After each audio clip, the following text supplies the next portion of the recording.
ज़मीर अब्बासी साहब को रिसेंटली काफ़ी बेइज्जत करके सीएम ऑफिस बुला के काफ़ी बेइज्जती करके उनको डिसमिस किया गया। उनको क्यों डिसमिस किया गया?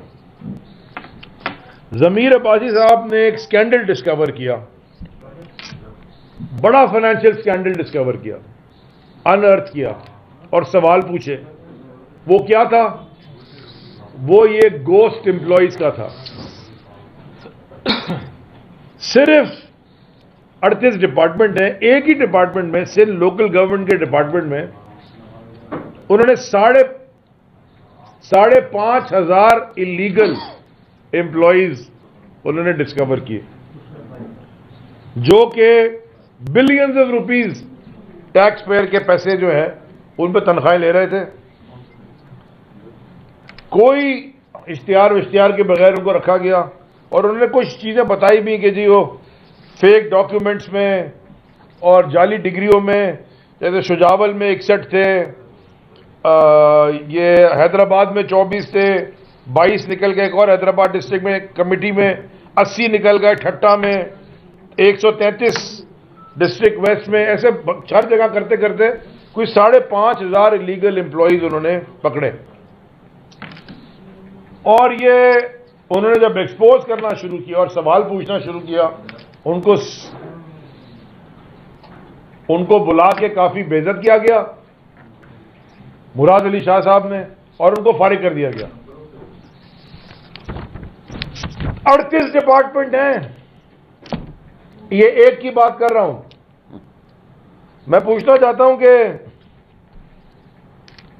किसी ने इसके ऊपर कोई आवाज नहीं उठाई। सिंध बैंक में अकाउंट खुलते चले गए, तनख्वाहें उनकी जाती चले गई, कोई नैब गायब, एंटी करप्शन का पता नहीं,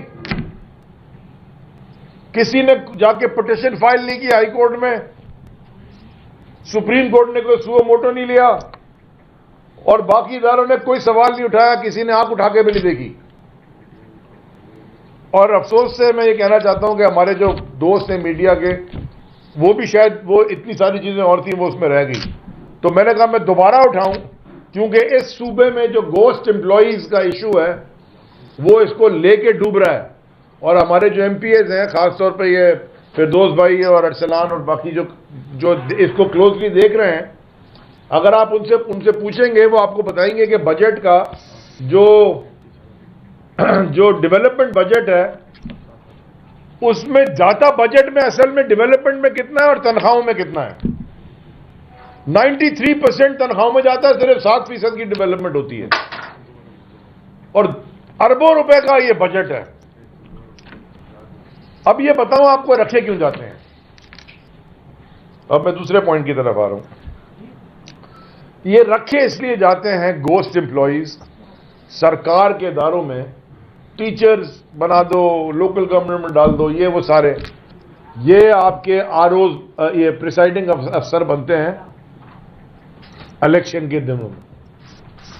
जैसे कि आपने अभी लोकल बॉडीज इलेक्शन में देखा जो कराची में हुआ है, कि वो जमात जिसका कोई दारुल खिलाफा है सिंध का कराची, मगर उसका कोई वजूद यहां है नहीं, लेकिन वो जमात कहती कि हम सबसे ज्यादा यूनियन काउंसिल जीत गए और शुक्रिया कराची करके सईद गनी कासकेली की फोटो लगा रहे हैं। हाँ? ये रिगिंग के तरीके हैं। तो मेरी दरख्वास्त है, और मैंने अपने वकील से बात की है और उनसे मैंने कहा है कि खत ड्राफ्ट करें और देखें कि अगर सीपी भी ड्राफ्ट कर सकें। सुप्रीम कोर्ट के चीफ जस्टिस साहब को मैं खत जरूर लिख रहा हूं और मैं आपको मीडिया में रिलीज कर दूंगा 1-2 दिन में उसकी कॉपी। मैं उनसे पूछना चाहता हूं कि क्या वो इन गोस्ट एम्प्लॉइज पे सुओ मोटो नोटिस लेंगे, जो कि सिंध का वैसे ही टैक्स कोई नहीं इकट्ठा होता, कराची से ही होता है, पूरा सिंध वो चला रहा है, और उसके बाद ये गोस्ट एम्प्लॉय भर भर के जो उन्होंने तबाही की है, कोई इसका कोई सवाल जवाब होगा? कि ये प्रेस कॉन्फ्रेंस करने पे भी मैंने तौहीन जरदारी या तौहीन बिलावल कर दी है और इस पर मेरी एफआईआर कटेगी, क्योंकि वो भी अब मुकद्दस गाय हैं शायद पाकिस्तान में, सेक्रेट काउ आसिफ जरदारी, जो कि पाकिस्तान का सबसे बड़ा क्रिमिनल और डाकू है। सबसे बड़ा क्रिमिनल पाकिस्तान का अगर कोई है पॉलिटिकल सिनेरियो में, सबसे बड़ा क्रिमिनल वो है आसिफ अली जरदारी। जो तबाही उसने की है इस सूबे के लोगों के साथ, इस मुल्क के साथ, और करते चला जा रहा है, उससे बड़ा क्रिमिनल कोई नहीं है। लेकिन उसके ऊपर अगर कोई तो सवाल उठा ले तो वो तौहीन है आसिफ जरदारी में भी आजकल अरेस्ट हो रहा है। दूसरी जो बात करनी थी जी, मैंने वो एपीसी पे करनी थी। ये जो तमाशा एपीसी का है इसकी भी किसी को समझ में नहीं आई। बड़ा जी प्रेशर हम पे, हमें सारा कल भी एपीसी जी आप क्यों नहीं। भाई ये सारी जमातें, सारी की सारी जमातें जो एपीसी में बैठी हैं, सिवाय तहरीक इंसाफ के और शेख रशीद साहब की जमात के, वो सारी तो पार्लियामेंट में बैठी हुई हैं।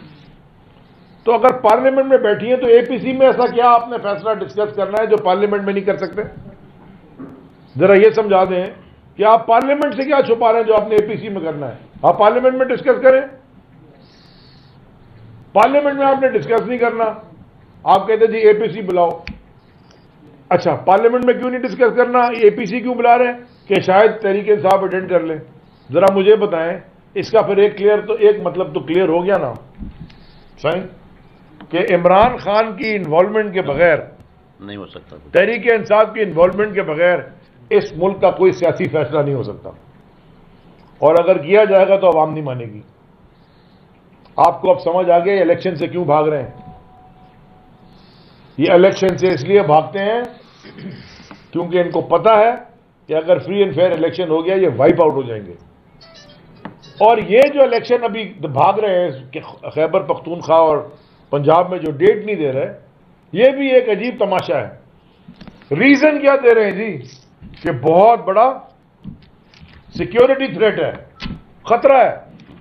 यहां रात को 11 बजे तक, 14 तारीख को रात को 11 बजे तक टीवी के ऊपर मीडिया पे खबरें चल रही थी कि जी पता नहीं अगले दिन कोई धमाके होने लगे हैं, कोई तालिबान आ गए हैं, क्या हो गया है। लोकल बॉडी इलेक्शन से एक दिन पहले लोगों को खौफ और आशा करके डराया जा रहा था कि आप इलेक्शन देने वोट में ना निकलें। 4 दफा डिले करने के बाद और फिर उसके बाद उन्होंने कार्रवाई डाली ठप्पा लगा के, और जो भी करके वो सारी दुनिया ने देख ली है। कल इंशाल्लाह इलेक्शन कमीशन में हमारी हियरिंग है, मैं जा रहा हूं वहां इंशाल्लाह पेश होंगे। हमारे सारे वकला पहुंच गए, हमारे कैंडिडेट्स और उनके वकला भी पहुंच गए। वो हम जो 40-50 यूनियन काउंसिल जिसके ऊपर क्लियर कट एविडेंस हमारे पास है, उस पर हम कल सारे एविडेंस ये इस्लामाबाद में इलेक्शन कमीशन में जमा कराएंगे और उधर डिस्कशन होगी। तो खान साहब के बगैर जब कोई फैसला नहीं हो सकता, इसलिए इलेक्शन से भाग रहे। गवर्नमेंट जो है वो ये कहती है कि थ्रेट की वजह से, सिक्योरिटी रिस्क की वजह से खैबर पख्तूनख्वा में और पंजाब में सूबाई असेंबली का इलेक्शन नहीं हो सकता। लेकिन वो 70 जो सीटें जो उसमें खाली हुई हैं नेशनल असेंबली की, जिस हर सीट के नीचे 2 सूबाई असेंबली की सीटें हैं, चले 9 निकाल लें कराची वाली तो फिर भी 55-60 तो बच गई, उनमें इलेक्शन हम करवा लेंगे, उसकी डेट भी आ गई है। तो क्या नेशनल असेंबली के इलेक्शन पे खतरा नहीं है और सिर्फ सूबाई असेंबली के इलेक्शन पे खतरा है? आप इस कौम को बेवकूफ समझते हो, आप इंसल्ट करते हो इंटेलिजेंस पाकिस्तानियों की कंसिस्टेंटली, आप आइन की टोटल खिलाफ वर्जी करते हो, हर रोज बैठ के तमाशा लगाते हो। कोई आपने सिर्फ लूप होल ढूंढ ढूंढ के आपने हुकूमत चलाई और पूरे मुल्क की तबाही इकोनॉमी पे मेरा आखिरी पॉइंट है की है। लेकिन मैं सिर्फ ये कहना चाहता हूं कि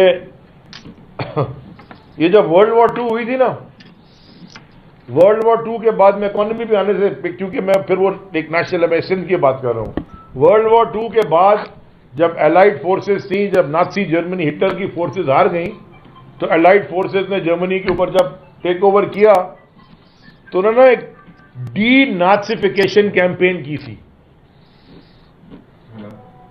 जो यानी कि लोगों के दिमाग में से और सिस्टम के अंदर से जो नाजी हिटलर के फॉलोअर्स थे उनको सफाई करनी थी।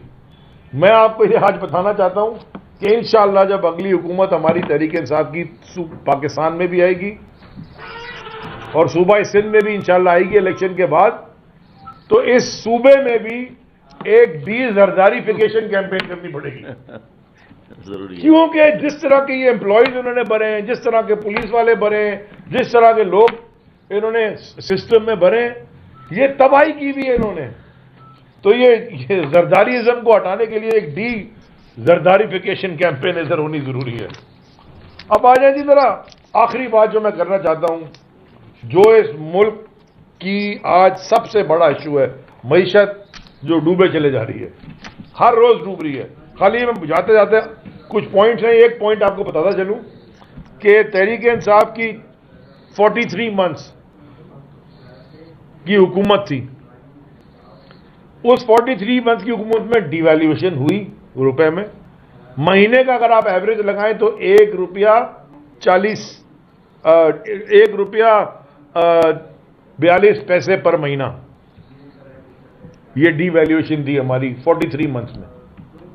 ये 10 महीने में पीटीएम की हुई है ₹9.25 महीना। जो डिवैल्यूएशन हुई है रुपए की पिछले 8-10 महीने में, वो ₹9.25 महीने के हिसाब से हुई है। और ये होती आज भी हो गई, रोज होती चली जा रही है। कोई सेक्टर पाकिस्तान का इस वक्त वायबल नहीं है कोई बिजनेस के लिए। अभी लियाकत साहब से बात हो रही थी, वो स्टील का बता रहे थे, कितना 32,000 रुपए में पहुंच गया। 3 लाख रुपए नहीं, 3 लाख से ऊपर चला गया। 2 दिन में 25,000 रुपया एक टन बढ़ गया। 3 लाख क्रॉस कर गया। अच्छा, मैं सिर्फ ये बताना चाहता हूं, ये जो पूछते हैं ना, उससे क्या होगा? कंस्ट्रक्शन बंद, सारा कुछ बंद। मैं ये जो पूछते हैं ना, ये बड़ा इंपॉर्टेंट है। ये जो पूछते हैं ना कि आपके पास कौन सा अलादीन का चिराग है कि आप इकोनॉमी ठीक कर देंगे, मैं जरा बताना चाहता हूं उन्होंने किया क्या। देखें, जो टारगेटेड जीडीपी ग्रोथ थी ना हमारी, वो 4.8% पे थी, और अचीव हमने कितनी की थी? 6%। जो टोटल एक्सपोर्ट्स का टारगेट था वो 26.83 बिलियन था। 26.83 बिलियन डॉलर्स। अचीव कितना किया? 28.85 billion dollar. Agriculture sector growth, ज़राई ग्रोथ, टारगेट था 3.5%, अचीव किया 4.5%। Industry growth, industrial sector growth, हमारा टारगेट था 6.6%, अचीव किया 7.2%। सर्विस सेक्टर ग्रोथ, हमारा टारगेट था 4.7%, हमने अचीव किया 6.2%। याद रहे कि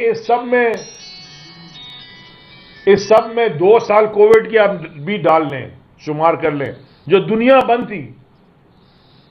तो ये इमरान खान के पास कोई ना कोई अलादीन का चिराग तो है, जो कि कोविड के बावजूद इकोनॉमिक ग्रोथ थी। आप खुद पढ़ लें स्टेट बैंक का जो अभी एनुअल रिपोर्ट आई है 2021 की, वो खुद तमाम को चाहिए, जो पढ़े लिखे लोग हैं, जो थोड़ी बहुत इकोनॉमी समझते हैं, वो खुद पढ़ लें। मैं परसों पाकिस्तान के कोई फाइनेंशियल सेक्टर के 2-3 टॉप लोगों के साथ बैठा था। यानी कि अगर आप पाकिस्तान के टॉप 10 लोगों में रखें तो वो शायद उन तीनों का नाम उन तीनों का नाम वो 10 में होगा। मैं उनके साथ जरा बैठा था कोई इकोनॉमी पे डिस्कशन, हालात पे, और वो सारों का क्लियरली एक कॉमन फियर था, एक खौफ था कि जो हालात जा रहे हैं, तो 3 हफ्ते के बाद इस मुल्क में शायद गैस या पेट्रोल के राइट्स हो जाएंगे, डीजल के राइट्स हो जाएंगे। वो सबका कॉमन व्यू था, खास तौर में पंजाब के भी। यहां तो पोर्ट है ना, बाद में होंगे, वहां पहले शुरू हो जाएंगे। ये आपके पास सारा कुछ बेड़ा कर खत्म हो चुका है। आईएमएफ से आपकी जो भी बातचीत हो रही है, वो बड़ा एक इंटरेस्टिंग है कि वो जो भी आपसे मांग रहे हैं। मुझे एक कमेंट याद है हमारे ज़माने का, कि जब उनसे बात हो रही थी कहीं पे, उन्होंने कहा कि जी ये आप सारी चीज़ें हर न्यूक्लियर स्टेट से मांगते हैं, तो उन्होंने कहा हमारे पास और कोई न्यूक्लियर स्टेट आता ही नहीं है। तो ये पाकिस्तानियों, आपको सोचने के लिए मैंने ये जुमला कहा है कि पाकिस्तान दुनिया का मुसलमानों में ताकतवर तरीन मुल्क था, आज भी है।